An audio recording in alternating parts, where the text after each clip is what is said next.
Hello guys, welcome to my YouTube channel. आज मैं इस वीडियो में लेके आई हूँ आपके लिए हरियाणा कोड कलर की जो वैकेंसी आने वाली है आपकी, उसकी रिवीजन के लिए प्रीवियस ईयर के क्वेश्चन। हरियाणा कोड क्लर्क परीक्षा जो आपकी लास्ट ईयर हुई थी अक्टूबर और नवंबर 2022 में, तो उसमें जो 70 क्वेश्चन थे वो आपके थे इंग्लिश के और जीके के, और जो बाकी बचे आपके 30 क्वेश्चन थे वो थे सब्जेक्टिव। तो हम इसमें 70 क्वेश्चन कवर करेंगे। सबसे पहले हमारे सामान्य ज्ञान जनरल नॉलेज 1 से 50 तक के। आज का हमारा पहला क्वेश्चन है, पानीपत की तीसरी लड़ाई 1761 के समय मराठों का नेतृत्व किसने किया था? तो ये किया था Sadashiv Rao Bhange, option number A. Next, Haryana के किस जिले को कोस्ट ऑफ कैपिटल या बुनकरों का शहर कहा जाता है? तो हरियाणा का जो बुनकरों का शहर है वो कहा जाता है पानीपत को। तो राइट आंसर है आपका पानीपत। पानीपत है ऑप्शन नंबर बी में। ठीक है। नेक्स्ट, वर्ष 2022 में प्रसिद्ध सूरदास सम्मान हरियाणा सरकार द्वारा किस क्षेत्र में उत्कृष्ट योगदान के लिए दिया गया था? अर्थात हरियाणा का जो प्रसिद्ध सूरदास सम्मान है वो 2022 में किसको दिया गया, मतलब कौन से क्षेत्र में दिया जाता है ये पुरस्कार आपका? तो सूरदास सम्मान दिया जाता है आपका साहित्य के क्षेत्र में। नेक्स्ट, भिंडावास वन्य जीव अभ्यारण्य हरियाणा के किस जिले में स्थित है जिसे रामसर साइट भी घोषित किया गया है? तो Bhindawas option number A Jhajjar, B Rewari, C Gurugram, D Kurukshetra. तो इसका राइट आंसर है आपका option number A Jhajjar. Next, Haryana का कौन सा मेला हर साल फरीदाबाद में आयोजित किया जाता है? तो कौन सा मेला हरियाणा का जो फरीदाबाद में लगता है हर साल? ऑप्शन नंबर ए आम मेला, बी सूरजकुंड अंतर्राष्ट्रीय शिल्प मेला, सी कपाल मोचन मेला, डी शीतला माता मेला। तो इसका राइट आंसर है आपका ऑप्शन नंबर बी सूरजकुंड अंतर्राष्ट्रीय शिल्प मेला। नेक्स्ट क्वेश्चन,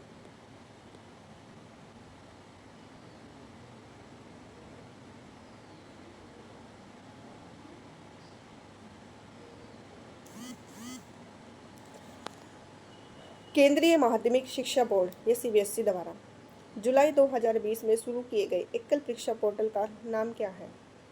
तो जो सीबीएसई ने स्टार्ट किया था जुलाई 2022 में एकल परीक्षा पोर्टल, तो उसका नाम था आपका परीक्षा संगम। तो इसका राइट आंसर है ऑप्शन नंबर ए परीक्षा संगम। Next question,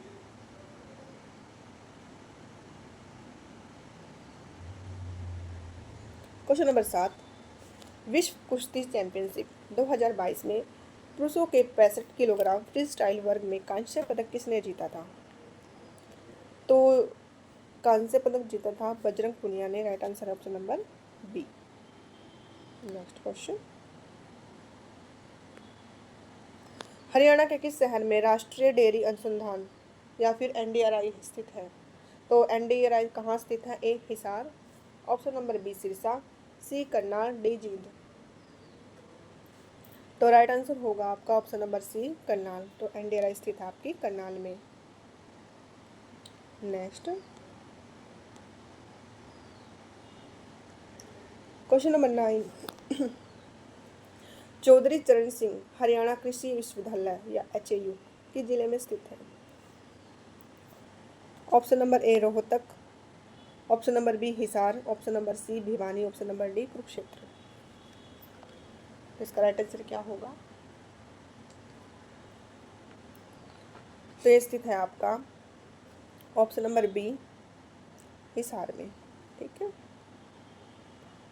option number B Hisar.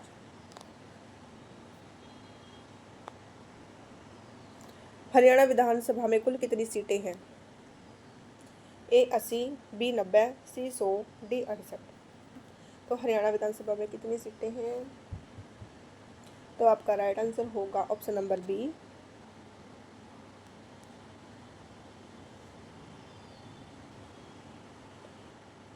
90। ठीक है, नेक्स्ट पाएंगे हमारे क्वेश्चन नंबर 11 से इतिहास एवं संस्कृति के। प्रसिद्ध संगीतकार तानसेन निम्नलिखित में से किस मुगल सम्राट के समकालीन थे?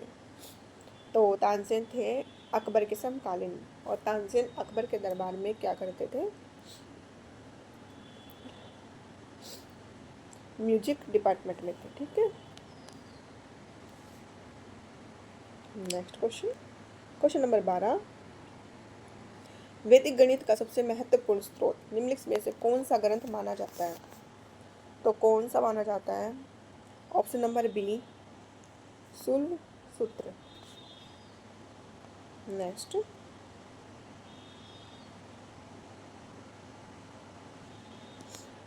अजंता और एलोरा की गुफाओं की वास्तुकला मुख्य रूप से किस प्राचीन राजवंश के संरक्षण में विकसित हुई थी?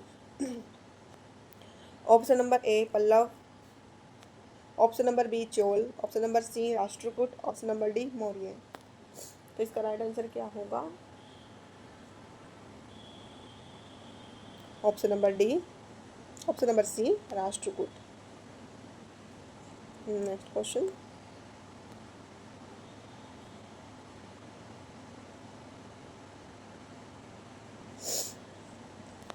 उन्नीस में जालियांवाला बाग हत्याकांड के विरोध में किसने अपनी नाइटहुड की उपाधि वापस कर दी थी? ए महात्मा गांधी, बी बाल गंगाधर तिलक, सी रविंद्रनाथ टैगोर, डी गोपाल कृष्ण गोखले। तो इसका राइट आंसर क्या होगा?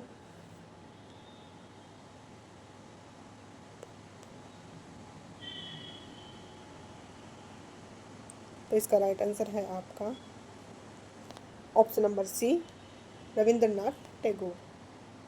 नेक्स्ट, प्रसिद्ध सिंधु घाटी सभ्यता स्थल लोथल वर्तमान भारत में किस राज्य में स्थित है?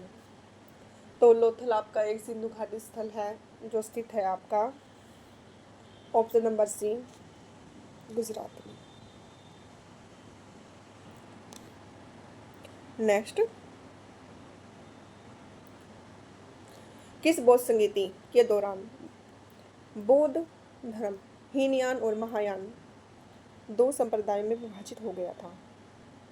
ए प्रथम, बी द्वितीय, सी तृतीय, डी चतुर्थ। तो इसका राइट आंसर है आपका डी चतुर्थ, और कनिष्क के शासनकाल में।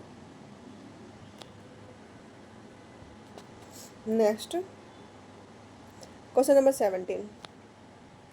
गुलाम वंश का संस्थापक कौन था जिसने दिल्ली सल्तनत की नींव रखी थी? तो आपके सामने 4 ऑप्शन है, जो ऑप्शन आपका राइट है उसको गैस करें।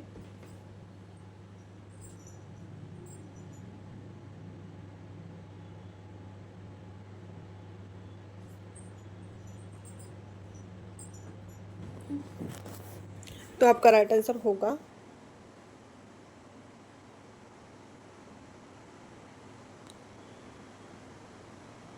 क्या है आपका right answer? Option number B Qutubuddin Aibak.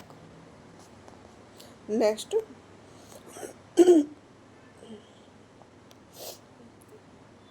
प्रकाश रासायनिक धुंध के निर्माण में मुख्य रूप से 2 घटक भाग लेते हैं। तो जो आपकी प्रकाश रासायनिक धुंध होती है इसके निर्माण में ओजोन और नाइट्रोजन डाइऑक्साइड, ये 2 तत्व भाग लेते हैं। ठीक है, ऑप्शन नंबर बी। नेक्स्ट,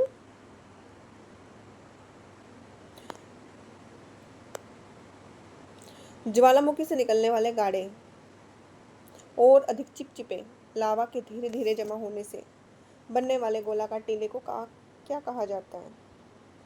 तो जो लावा निकलता है उसे जो टीला बनता है उसको कहते हैं लावा डोम। ठीक है, इसका राइट आंसर है option number B. Next, Palk जल डमरू मध्य किन 2 देशों के भौगोलिक रूप से अलग करता है? तो किन को अलग करता है ये?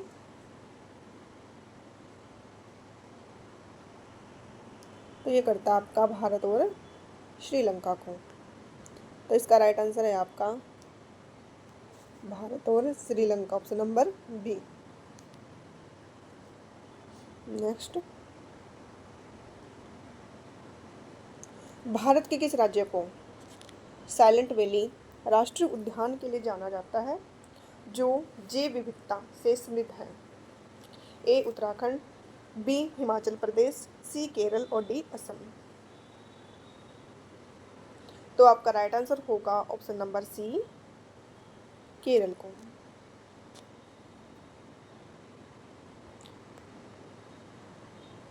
नेक्स्ट, निम्नलिखित में से कौन सी नदी डेल्टा का निर्माण नहीं करती बल्कि एस्टुआरी ज्वार नदमुख बनाती हैं? तो कौन सी नदी आपकी डेल्टा का निर्माण नहीं करती? तो ऑप्शन नंबर सी, नर्मदा नदी। नेक्स्ट, वायुमंडल की किस परत में मौसम संबंधी सभी घटनाएं जैसे बादल, वर्षा, तूफान घटित होता है? तो ये घटित होता है आपका समताप मंडल में। ठीक है, ऑप्शन नंबर ए। तो इसके ऑप्शन है वायुमंडल की किस परत में मौसम संबंधी सभी घटनाएं जैसे बादल, वर्षा, तूफान घटित होता है? तो ऑप्शन नंबर ए समताप मंडल, ऑप्शन नंबर बी क्षोभ मंडल, ऑप्शन नंबर सी मध्य मंडल और ऑप्शन नंबर डी आयन मंडल। तो इसका राइट आंसर होगा आपका ऑप्शन नंबर बी, क्षोभ मंडल।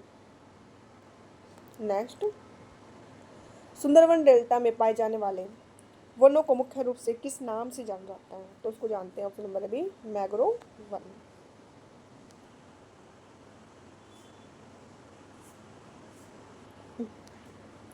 अब है क्वेश्चन नंबर 25। निम्नलिखित में से कौन सा एक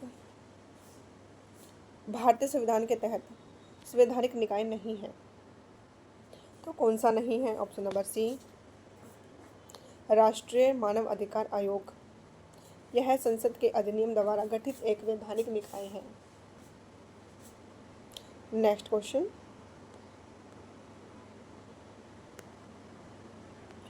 भारतीय संविधान का कौन सा अनुच्छेद कानून के समक्ष समानता, इक्वलिटी बिफोर लॉ की गारंटी देता है? तो ये है आपका अनुच्छेद 14, अनुच्छेद 14। तो ऑप्शन नंबर ए आपका राइट आंसर होगा। नेक्स्ट, भारतीय संविधान में राज्य के नीति निर्देशक तत्व DPSP किस देश के संविधान से लिए गए हैं?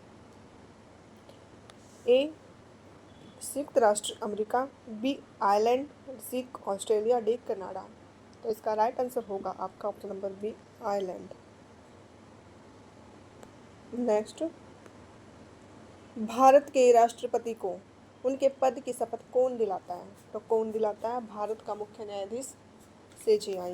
तो राइट आंसर है आपका option number B, CJI, chief justice of India.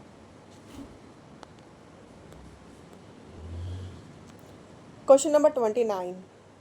किस संवैधानिक संशोधन अधिनियम द्वारा शिक्षा के अधिकार को मौलिक अधिकार अनुच्छेद 21 से बनाया गया था? तो ये बनाया गया था 86वां संशोधन अधिनियम 2002। ठीक है, राइट आंसर है आपका ऑप्शन नंबर सी, 86वां संशोधन। नेक्स्ट, लोकसभा का सत्र बुलाने या उसको स्थगित करने की शक्ति किसके पास निहित है?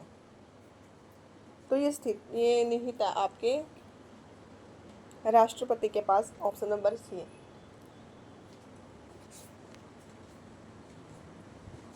नेक्स्ट,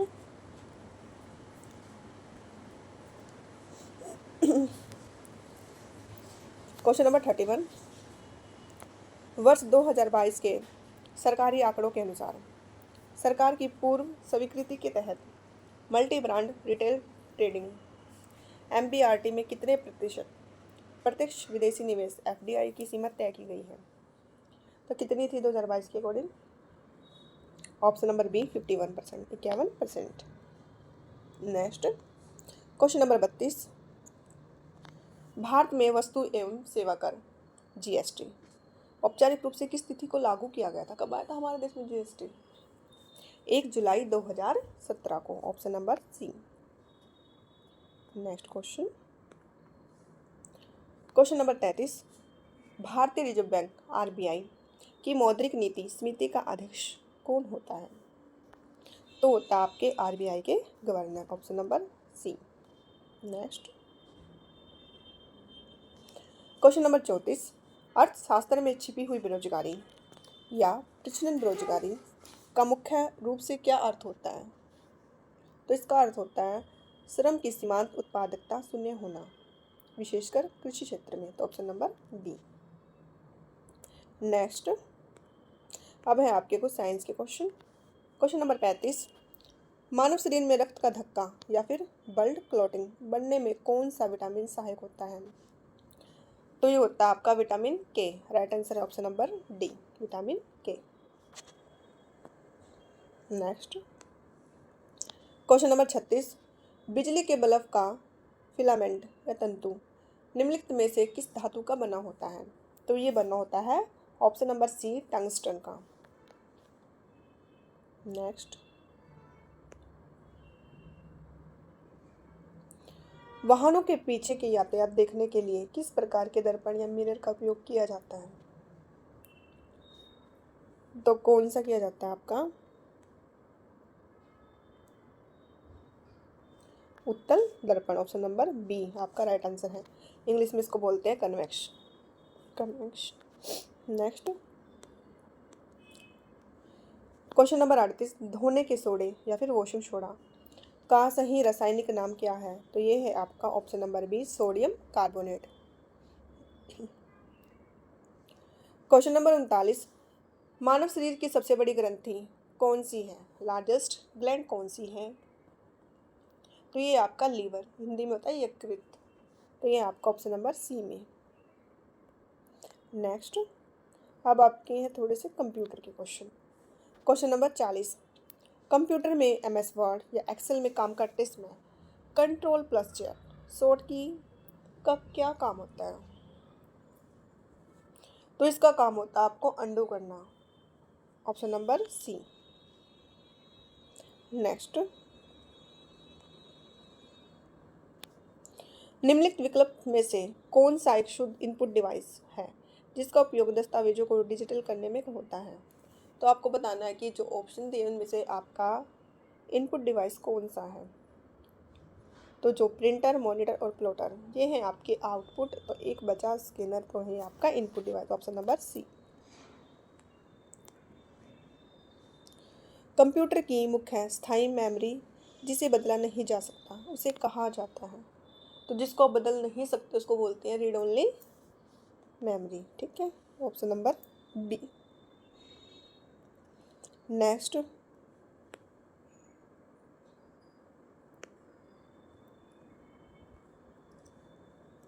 क्वेश्चन नंबर 43,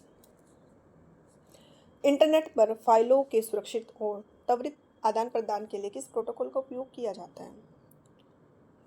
तो हमें फाइल को सुरक्षित रखना है, उसका आदान प्रदान करता है, तो हम करेंगे FTP, फाइल ट्रांसफ़र प्रोटोकॉल, तो right answer option number B.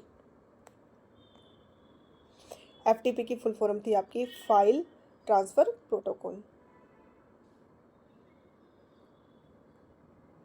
अब आपके स्टैटिक ठीक है। 44, यूनेस्को का अंतर्राष्ट्रीय मुख्यालय कहाँ स्थित है? तो ये स्थित है आपका पेरिस, पेरिस है आपका फ्रांस में, right answer option number C. Question number 45, अंतर्राष्ट्रीय न्यायालय इंटरनेशनल कोर्ट ऑफ जस्टिस का मुख्यालय कहाँ स्थित है? तो ये स्थित है आपका द हेग, और द हेग पड़ता है आपका नीदरलैंड में, राइट आंसर होगा आपका option number B. Next question number 46, Nobel पुरस्कार कुल कितने अलग अलग क्षेत्रों में उत्कृष्ट कार्य के लिए दिया जाता है? तो जो नोबेल पुरस्कार होता है आपका वो 6 उत्कृष्ट कार्य के लिए दिया जाता है, तो 6 आपका ऑप्शन नंबर बी में, राइट आंसर है आपका option number B 6। Next my experiment with truth, my experiment with truth पुस्तक के लेखक कौन है? तो जो महात्मा गांधी थे उन्होंने आपका सत्य और अहिंसा पर बहुत ज़्यादा जोर दिया था, तो इसी से इन्होंने इंस्पायर होकर अपनी एक बुक निकाली थी माई एक्सपेरिमेंट विथ ट्रूथ, तो इसका राइट आंसर है Mahatma Gandhi, option number B. Question number 48, Bharat सरकार भारत रत्न पुरस्कार प्राप्त करने वाले पहले गैर भारतीय नागरिक कौन थे? तो भारत रत्न पुरस्कार प्राप्त करने वाले पहले गैर भारतीय थे आपके Khan Abdul Ghaffar Khan, option number B. Next question number 49,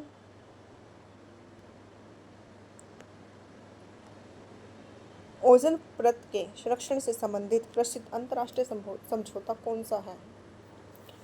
कौन सा समझौता हुआ था ओजोन परत के संरक्षण के लिए? तो इसका राइट आंसर होगा आपका option number B, Montreal protocol. Next question number 50, किस वर्ष भारतीय अंतरिक्ष अनुसंधान संगठन इसरो की स्थापना की गई थी? तो इसरो की स्थापना की गई थी आपकी 1969 को, ऑप्शन नंबर बी।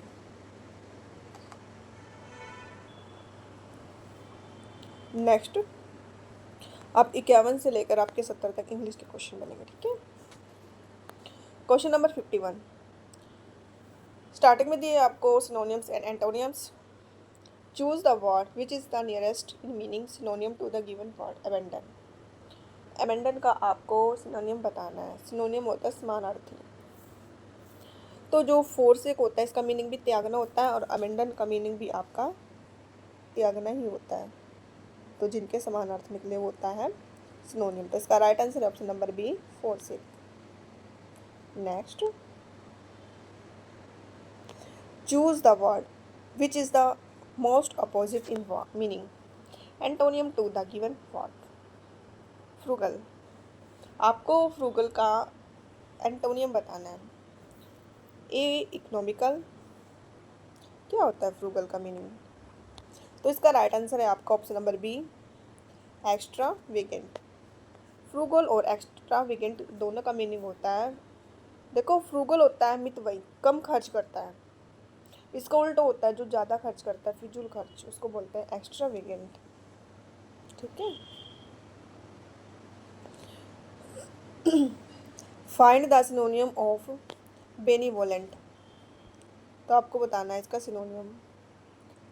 तो बेनीवोलेंट का सिनोनियम होता है आपका काइंड हार्टेड, दयालु।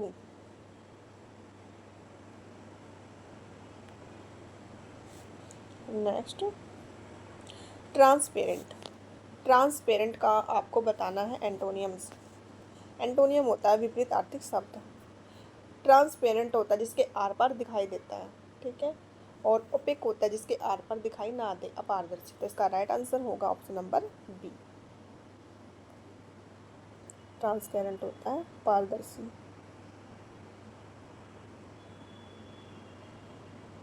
नेक्स्ट अब है आपके आइडम्स एंड फ्रेजेस।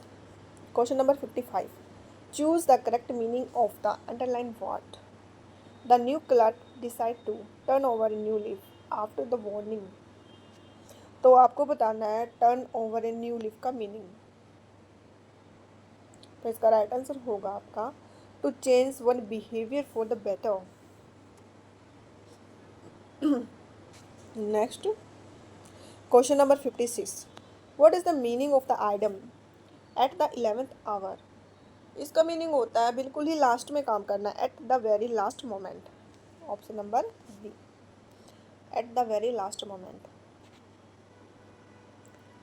अब आपको बताना है स्पॉटिंग एरर्स कि किसमें कहाँ पर आपको एरर है। 57, find the part of the sentence that contains the error. Neither the judge nor his junior clerks was present during the hearing. और सी है आपका no error.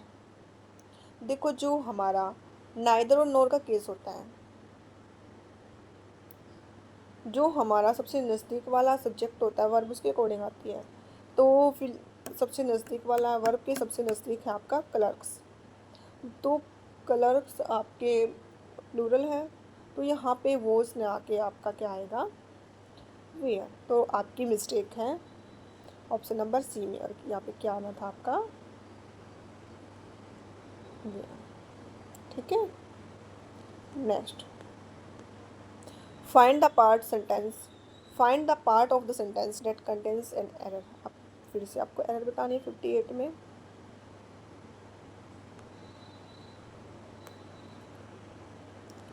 The police officer asked the witness why was he lying in the court, no error. तो आपको बताना है कि ए में error है, बी में, सी में, ठीक है। तो इसका राइट आंसर है आपका option number C.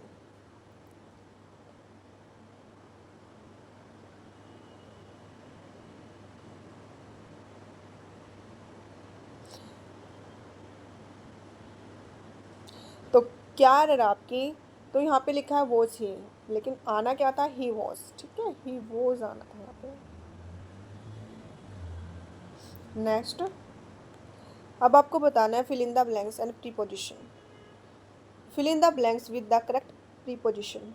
The senior administrative officer congratulated him that's his promotion। तो आपकी राइट प्रीपोजिशन क्या आएगी, जब भी हम किसी को बधाई देते हैं, कॉन्ग्रेचुलेशन करते हैं, तो हम यूज़ करते हैं उसके साथ ऑन का। तो इसका राइट आंसर है आपका यहाँ पे क्या आएगा, on, option number B. Next,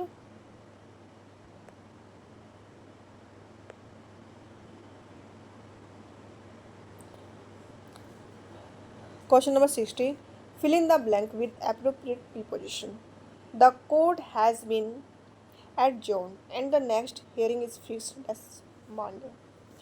तो वीक होते हैं उनके साथ आपकी प्रीपोजिशन आती है ऑन, तो यहाँ पे आएगा आपका ऑन। राइट आंसर है आपका option number B. Next, question number 61, fill in the blanks with the correct form of verb। The train dash before we reached the station yesterday। तो आएगा आपका option number C, had left. Next, अब है आपके active and passive voice. 62, choose the correct passive form of the given sentence. Question आपका, the stenographer is typing the official judgments, ठीक है, the stenographer is typing the official judgment. आपको passive दिया, आपको बनाना है इसको ठीक करना, ठीक है। तो क्या होगा राइट आपका option number B, the official judgments are being typed. क्योंकि जजमेंट्स, इसमें हम क्या करते हैं, अगर हमें एक्टिव से पैसिव बनाना है, एक्टिव में आपको क्या मिलेगा, सबसे पहले देखो, एक्टिव वॉइस में आपको सबसे पहले मिलेगा सब्जेक्ट, फिर आपको मिलेगी वर्ब और फिर मिलेगा आपको ऑब्जेक्ट। लेकिन पैसिव में इसका अपोजिट होता है, ठीक है। पैसिव में क्या होता है, इसको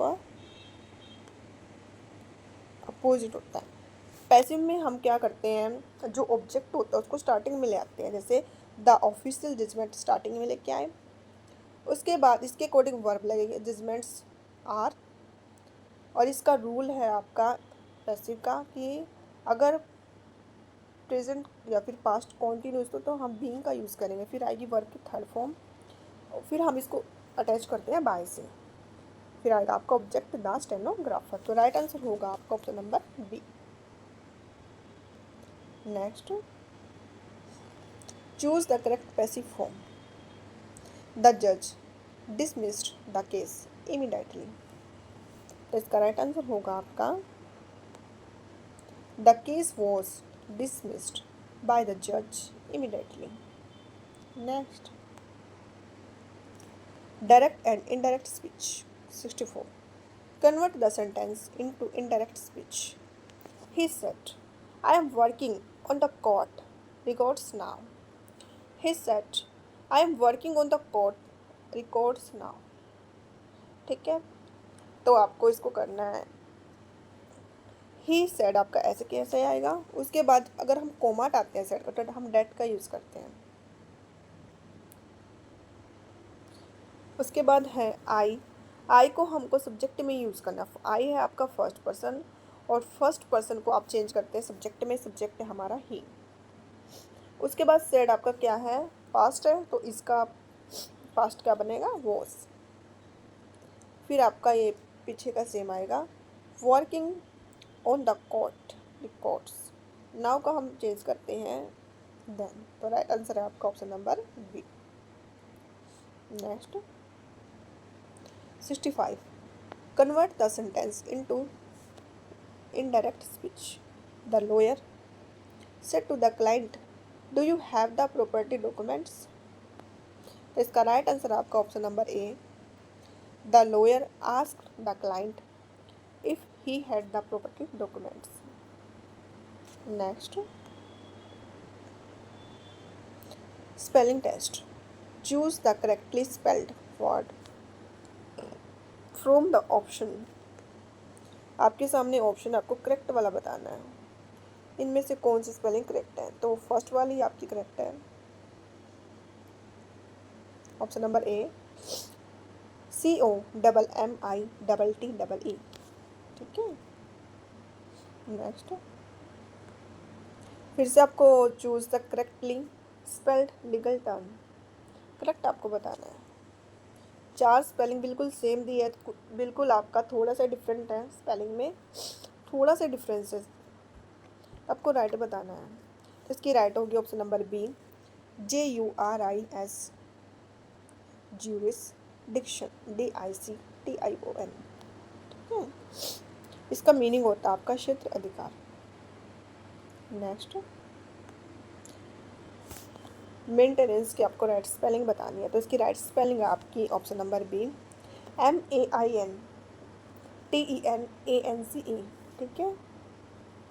next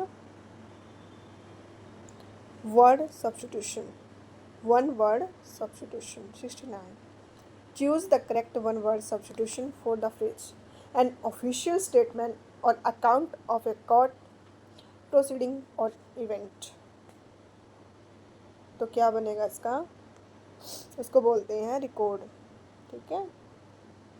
next question number 70, one who looks at the bright side of the things. जो हर चीज़ की नेगेटिव चीज़ वो देखते ही नहीं है, उसकी ब्राइट साइड को देखते, उसको बोलते हैं आशावादी। Option number B, optimist. इसका मीनिंग होता है जैसे मान लो कोई व्यक्ति है, वो सुख में भी दुख में भी क्या ढूंढ लेता है, सुख ढूंढ लेता है। मतलब उसको हर साइड क्या लगती है, नेगेटिव में भी उसको पॉजिटिव दिखाई देता है। इट मीन्स वो ऑप्टिमिस्ट है, आशावादी है। ठीक है। तो इस वीडियो में मैं आपके लिए लेके आई थी हरियाणा कोर्ट क्लर्क के प्रीवियस ईयर के 70 क्वेश्चन, जो आपके आने वाले एग्ज़ाम में बहुत ज़्यादा इम्पोर्टेंट रहने वाले हैं। आई होप आपको मेरी वीडियो पसंद आई होगी। अगर आपको मेरी वीडियो पसंद आई तो प्लीज़ मेरी वीडियो को ज़्यादा से ज़्यादा लाइक करें, शेयर करें, सब्सक्राइब करें और ज़्यादा से ज़्यादा कमेंट करें। Thank you so much. और आपको मेरी वीडियो कैसी लगी प्लीज़ बताएं कमेंट करके।